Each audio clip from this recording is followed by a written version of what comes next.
নমস্কার বন্ধুরা, আজ আমি আপনাদের একটি জাতকের গল্প পড়ে শোনাবো। গল্পটির নাম পদ্মফুল জাতক। পুরাকালে বারাণসীর রাজা ব্রহ্মদত্তর সময় বোধিসত্ত্ব কাশী রাজ্যের এক গণ্ডক গ্রামে ব্রাহ্মণকুলে জন্মগ্রহণ করেছিলেন। বয়ঃপ্রাপ্তির পর তিনি তক্ষশিলায় গিয়ে ধর্মশিক্ষায় পারদর্শী হয়ে গৃহে ফিরে গেলেন। তারপর ঋষি প্রবজ্জা গ্রহণ করে হিমালয় প্রদেশে এক পদ্ম সরোবরের নিকট এক পর্ণশালায় বাস করতেন। একদিন বোধিসত্ত্ব সেই পদ্ম সরোবরে নেমে ফুটন্ত পদ্মের ঘ্রাণ নিচ্ছিলেন। সেই সময় এক দেবকন্যা নিকটবর্তী এক বৃক্ষের কোটরে অবস্থান করে তা লক্ষ্য করলেন। দেবকন্যা তখন একটি গাথার মাধ্যমে বললেন, এই পদ্মফুল তোমাকে তার দেহ দান করেনি, তবু তুমি তার ঘ্রাণ নিলে। এও যে এক ধরনের চুরি, তাতে কোনো সন্দেহ নেই। তুমি গন্ধচোর হলে। তখন বোধিসত্ত্ব একটি গাথার মাধ্যমে বললেন, আমি ফুলটিকে ধরিনি, তাকে বৃন্ত হতে ছিঁড়িনি, শুধু তার গন্ধ আমার নাকে প্রবেশ করেছে। তবে কেন আমাকে গন্ধচোর বললে? চুরি না করেই চোর বললে? এ এক বড় দায় দেখছি। এই সময় একটি লোক সরোবরে নেমে পদ্মের মৃণাল বা ডাঁটা ভেঙে পদ্ম তুলতে লাগলো।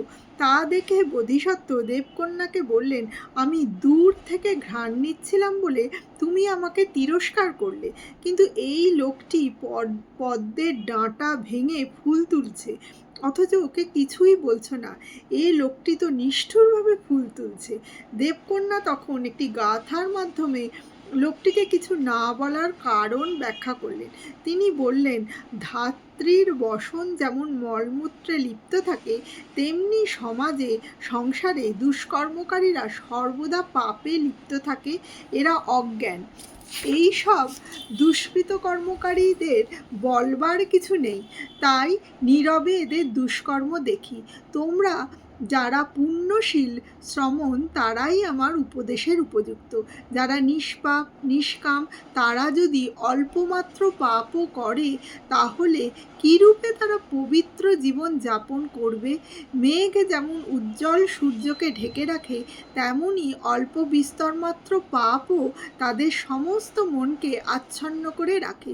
দেবকন্যা এইভাবে বোধিসত্ত্বকে তিরস্কার করলে বোধিসত্ত্ব মনের আবেগে একটি গাথার মাধ্যমে বললেন, তুমি আমার প্রকৃতি, আমার সব কিছু জানো, তাই আমাকে উপদেশ দিলে। আমাকে আমার এই অকার্যের রত থেকে এইভাবে যথোচিত তিরস্কার করলে।